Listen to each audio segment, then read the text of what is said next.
Bonjour et bienvenue dans cette série de tutos sur ScreenFlow qui permet de faire des prises d'écran mais qui est aussi un véritable logiciel de montage vidéo. Dans cet épisode, on va voir comment mettre en évidence certaines parties de l'écran de l'image en utilisant l'onglet numéro 5 de l'inspecteur dans ScreenFlow. Vous voyez ici l'onglet de mise en évidence. Alors on part avec la même vidéo qu'au tuto précédent, à savoir un enregistrement d'écran de balade sur ma chaîne YouTube. Et puis vous le voyez aux alentours de 20 secondes ici, regardez le pointeur, suivez le pointeur ici, regardez, il va aller se mettre sur Hop Vidéo ici et cliquez dessus.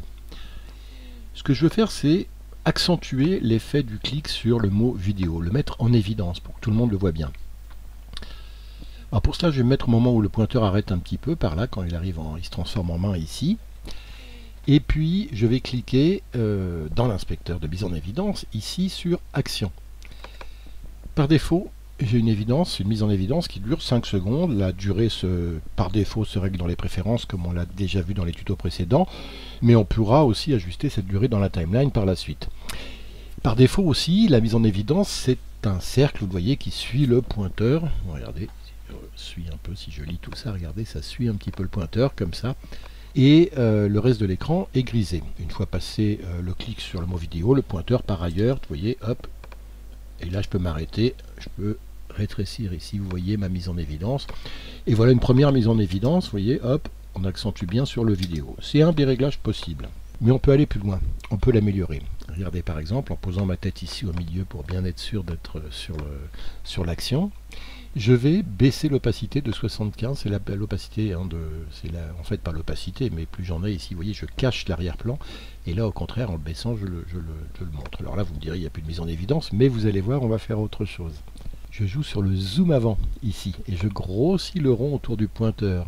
Je vais l'emmener, par exemple, ici à 256%, et avec le curseur de bordure, je peux dire, tiens, la zone que je mets en évidence, c'est soit vidéo, c'est un peu plus large avec mon nom par exemple. Bon, voilà, on va faire une mise en évidence plus large. On peut aussi faire un contour, regardez, hop, 1, 2, 3, je fais un petit contour de 3 pixels comme ça, je change sa couleur en jaune pour bien attirer l'œil dessus, voilà. Et puis, pour ne pas avoir un effet sec, regardez là, si je relis mon effet, ça fait ça, boum. Et à la fin, boum, on peut mettre un petit fondu d'entrée et de sortie, léger parce que l'action est rapide, donc 1,2 et 0,2 secondes et 0,2 secondes en sortie, pour avoir un effet qui monte, le cercle va s'agrandir progressivement, vous voyez, c'est plus souple comme ça. Et vous voyez que là, j'ai vraiment bien mis en évidence, regardez, l'apparition des vidéos. Autre exemple, on va aller aux alentours de 28 secondes. Alors, je suis ici à 27, voilà, ici. À partir du moment où j'ai un zoom, vous voyez, ce qui zoome sur, hop, justement, mon premier tuto ScreenFlow. En fait, ce que je veux, c'est que dès que ScreenFlow, le mot ScreenFlow apparaît, regardez ici, je vais me mettre 3-4, voilà, un petit peu avant. Je vais remettre une mise en évidence. Mais cette fois, ce que je veux faire, sur cette mise en évidence, c'est masquer le chiffre 0,1. Là, je me dis que voilà, bon, pourquoi pas, si vous avez envie de masquer une partie d'un texte, voilà comment vous allez procéder. Cette fois-ci, au lieu d'être sur curseur de la souris, je vais passer sur main levée et je vais choisir ici le carré. Et ce carré, regardez, je vais venir le tracer autour du chiffre que je veux masquer, le 0,1, ici. L'opacité, je vais la baisser, c'est pas elle qui m'intéresse, mais par contre, ce que je veux faire, c'est ajouter du flou. Regardez, je monte le flou ici à fond, jusqu'à 20, et vous le voyez, j'ai encore une fois masqué, et je vais mettre un petit fondu d'entrée et un petit fondu de sortie, et puis on va voir jusqu'où on va le faire traîner. Qui est un logiciel, vous voyez ici, hop, c'est masqué. C'est par exemple le logiciel que j'utilise pour faire simplement, il faut que j'aille au bout, de montage vidéo très complet. J'allonge la durée, voilà, jusque là. Je me mets sur la fin ici, je remonte un peu, hop. Voilà, ça s'arrête là, brusquement. Donc je vais revenir ma mise en évidence jusque là, et je ne vais pas mettre de fondu de sortie, là j'en ai pas besoin puisque c'est assez brusque comme sortie, on change de plan. Et voilà, regardez une autre manière de faire une mise en évidence. Hop. Et voilà, vous voyez que j'ai caché ici le 0,1. Pour faire mes tutos, mais c'est aussi un logiciel de montage vidéo très complet. Alors, troisième exemple, on va se mettre vers 45 secondes. Et là, on va poser une nouvelle mise en évidence. Donc, je sélectionne ici ma piste pour pouvoir le faire. Je clique sur Action. Et là encore, je vais me mettre sur main levée. Hop. Et cette fois-ci, ce que je voudrais, c'est mettre en évidence, par exemple, un des tutos que j'ai fait, celui-là. Il faut vraiment le mettre en évidence comme ça. Alors, comment je fais? Je le sélectionne comme ça. Je vais passer l'opacité à... Je vais en garder un petit peu, hein, je vais me mettre vers 34% par exemple. Je vais cocher l'arrière-plan flou pour mettre un peu de flou derrière pour bien que la partie que je vais mettre en évidence ressorte. Et puis je vais là aussi hop, zoomer jusqu'à, par exemple, vraiment pour bien le mettre en évidence, jusqu'à 265%. Je rajoute un petit fondu cette fois-ci un peu plus long, hein, à la fin. Je vais mettre 0,5 secondes. Et pareil pour le fondu de sortie. Et regardez, là, cette fois-ci, j'ai réalisé une petite mise en évidence d'un des tutos dans la liste. Hop. Ça, c'est quelque chose d'assez pratique, hein, pour mettre en exergue une partie d'un texte sur une page Facebook, un titre ou une photo ou un petit bout comme ça. Hein, c'est assez efficace. On peut aussi jouer sur l'estompe ici. Regardez, pour que le bord soit pas net ici, mais un peu flou, que ça se fonde dans le reste, on peut jouer sur l'estompe comme ça.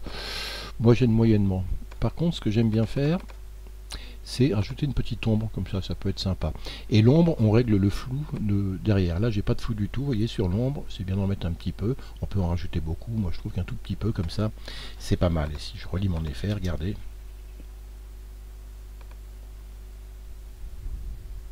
Voilà. Et puis, dernier exemple de ce qu'on peut faire avec les mises en évidence, je vais me mettre à 1 minute ici. Alors, vous voyez, là, j'ai enregistré une prise d'écran sur laquelle 2 logiciels sur mon ordinateur étaient ouverts.